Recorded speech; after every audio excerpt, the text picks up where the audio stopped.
uma uphupha unuka, smelling,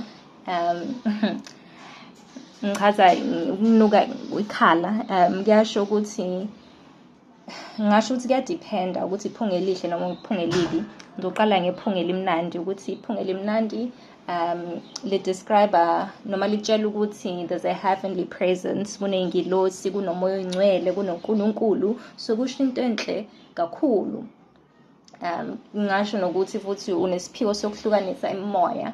uNkulunkulu uyasipha iy'phiwo ey'ningi, so wena kungaba isiphiwo sokuhlukanisa imimoya, ukuthi wena umuntu uyambona ukuthi uyini, uyambona umuntu omubi ngokomoya noma umuntu omuhle emoyeni, uyambona. Kekho umuntu ozokwenza isidwedwe, iqiniso uyalibona. Iyasiza lesiphiwo sokuthi ungalahleki, abantu bangakulahlekisi empilweni, nabafundisi, ngoba uzobona ukuthi hhayi lona uyabheda, lona u-right, lo uyabheda, yabona. Into okwazi ukuyibona ngalesiphiwo, ukuthi umuntu uyambona ukuthi uhlobo bani wepende lona, yabo, ukuthi upink or unjani, or uyellow or blue, you can see the character of a person. Bese ngena iphunga elibi, kusho okubi kabi, ngoba uma unuka iphunga elibi ngekhala lakho, iphunga elibi liyachaza nalo ukuthi kubi. Kuyasho ukuthi kune-presence embi, whether it's demonic spirits, imimoya emibi,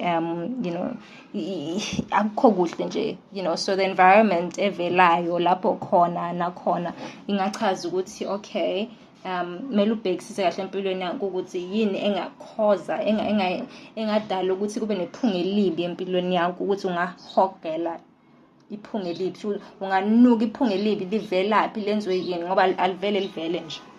Linencazelo yalo ukuthi yindaba lilapho, so ingakho kumele uthandaze, ufase ibhande. Uma kumele ufase ibhande ukuthi uzo-understanda ukuthi imoya ongcwele, uNkulunkulu ngabona into enje ethile nathile, kusho ukuthini, kungenzeni, uxolise la kumele uxolise khona, uzehlise kuNkulunkulu, ngoba kuyasho nje ukuthi sokonakele, sokunephunga phela.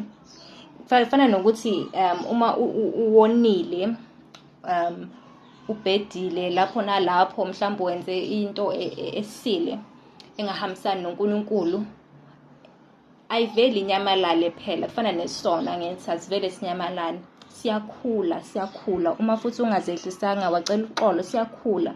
So ngingachaza ngokuthi iyiphi into owone ngayo, kumele ubheke empilweni yakho ukuthi mhlawumbe ulalile ngaphandle, mhlawumbe utshontshile, mhlawumbe unqamba amanga, mhlawumbe ini.